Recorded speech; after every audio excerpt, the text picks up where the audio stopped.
The woodpeckers win. All the birds were getting in a right flap. "You have to give me the best branch on the beech tree," said Tristan, the footballing woodpecker. "Only the finest worms for me," he trilled as his adoring fans offered up their juiciest morsels for him to eat.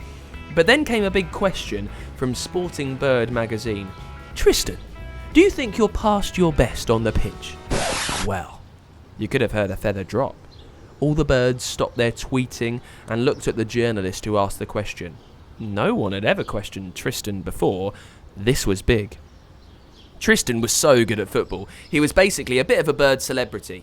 When he swooped onto the pitch, the crowds would cheep excitedly and flap their wings to make a birdie Mexican wave. His team, the Puffingham Rovers, were top of the Premier League, and they never lost a match with Tristan on the pitch. He could out-tackle even the biggest blackbird and run rings around the sparrows in defence. He was, it seemed, unstoppable. Tristan Hardbeak had started off as a fairly nice woodpecker. All that fame had sort of gone to Tristan's head, and yeah, you've guessed it, it made him into a bossy sort of bird. And he was getting bossier by the day, and he spent a long time gazing at his reflection in the pond, thinking about how handsome and talented he was. Time when he should have been training, in fact. All those free worms and lying around looking at himself when he should have been training began to make Tristan less fit, and he needed to be fit to score goals. If you're a Premier Bird League footballer, that is a problem. After hearing the question from the journalist about his performance, Tristan flew straight off to the dressing room. He left behind his worms and his adoring fans and sat next to his kit bag. He knew what the sports reporter had said was right. He had another game the next day. Maybe today's game was a one-off. The next game began with so many birds shouting his name. Once more, Tristan's ego got the better of him. He strutted around the pitch as if he was the most important bird in the world. Someone passed the ball to him and he started to flap his wings to get it further up the pitch. But as he did, he noticed he was getting puffed out. The other birds tackled the ball and dribbled it away.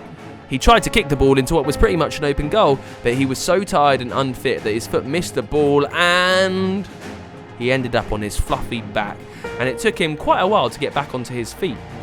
The manager of the team, a stern-looking Jay from Germany called Falco Dusseldorf, shouted at him from the dugout, "You're going to lose us the cup," he bellowed, "and worse than that, you're going to injure yourself, and then where would we be?" But Tristan didn't listen or care. All he could hear was his adoring fans in his ears, although even they were getting a bit fed up at this point. After the game, he had a bird bath and went home. Why did his manager shout at him like that? Did he not know who he was? He was Tristan Hardbeak, the best footballing bird in the world. Honestly. First the journalist, and now the manager. Tristan felt like they needed to learn some respect. But the truth was, Tristan needed to learn a lesson himself. A week passed, and Tristan hadn't done much training, and had been given a presentation box of worms and fat balls by the Wormart Company. Tristan got lots of free things sent to him by different companies. He had munched his way through so many worms that week that he could barely fit into his kit for the match that morning. Little did he know that today's match was going to be very different. The match started off fairly well. Tristan was in possession of the ball and was racing it down the beach to the goal. He was huffing and puffing like anything, but was determined not to stop. A pigeon on the opposing team intercepted him with an impressive tackle, the sort that Tristan had swerved 1,000 times, but on this occasion, wham bam! And in a flutter of feathers they collided, and Tristan fell to the floor. He hurt himself so badly that he had to be stretchered off the beach with a crumpled wing and a sore leg.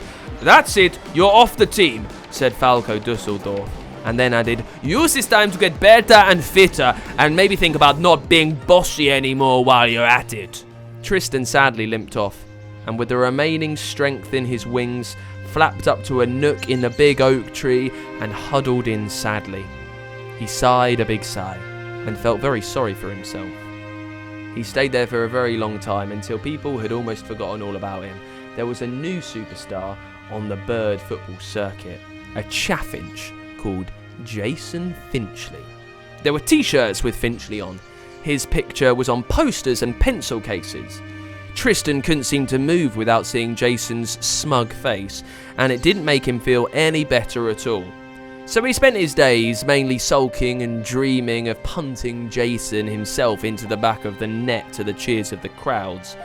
One day, Tristan was mooching around the oak tree, still feeling sorry for himself, when he saw something going on in the forest floor below. A load of sparrows were, it looked like, having a kick around with a few acorns. He huffed. They had no technique and were making very basic mistakes. I mean, he might have been an annoying woodpecker and one who was still a bit crumpled and limpy, but he did know his stuff when it came to football. Watching them, he found himself being tempted to get a closer look, and so he flapped awkwardly down to the ground and hopped towards the group. A gasp went up. The sparrows recognised him and couldn't believe they were so close to the once famous Tristan Hardbeak. They waited for him to say something, too starstruck to open their own beaks. There was a long silence, then Tristan spoke. "I've never seen such a rubbish tackle in all my life." Well, that wasn't quite what they were expecting. Tristan hadn't finished. "And you, yes you, your footwork is appalling. You might as well put on some clown shoes to complete the look." The biggest sparrow cleared his throat and piped up. Well, maybe you could teach us." "No one's interested in me anymore, mate. I'm a useless, washed-up old has-been." "No, you're not. You're Tristan Hardbeak, highest-scoring bird of all time," they chirped excitedly. So you remember me?" Tristan felt a warm glow of happiness return. And maybe, he could teach the sparrows a few tricks. So that's what happened. Tristan was never fit enough to play again himself, at least not in the Premier Bird League, but he began teaching the sparrows, setting up a football academy all of his own. And then the blue tits and the great tits and the starlings, and soon birds would come from far and wide to learn from the best. And it wasn't long until Jason Finchley had some very stiff competition. And Tristan was still bossy now and again, but he didn't have time to lounge about looking at himself, so was a lot less annoying than he had been, and was even happy. He found that he was actually quite a good teacher, which is something he would never have known if he hadn't had his accident. If you want to learn football, Tristan's Academy is the place to be. Although, only if you're a bird. Got an idea for a story? Tell us the title at funkidslive.com/Storyquest and we could bring your story to life. For a new story each week, make sure you hit subscribe or follow so you don't miss a single episode. And we are with Albie, who sent us the idea for Woodpecker Wins. Albie, how are you? I'm fine with that.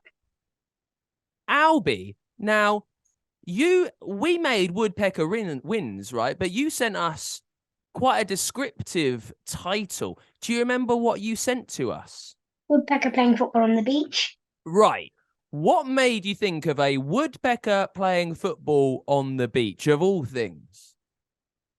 I like football. Yeah. I like beaches a little bit. Yeah.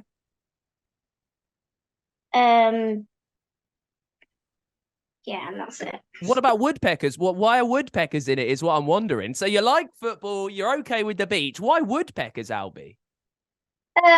Because we get them in our garden. Okay. What are they like in your garden? I don't know, because only my dad has seen them, not me. Ah, these mysterious woodpeckers. Well, they were playing football on the beach in our story. What was your favourite moment in Woodpecker Wins that we wrote for you?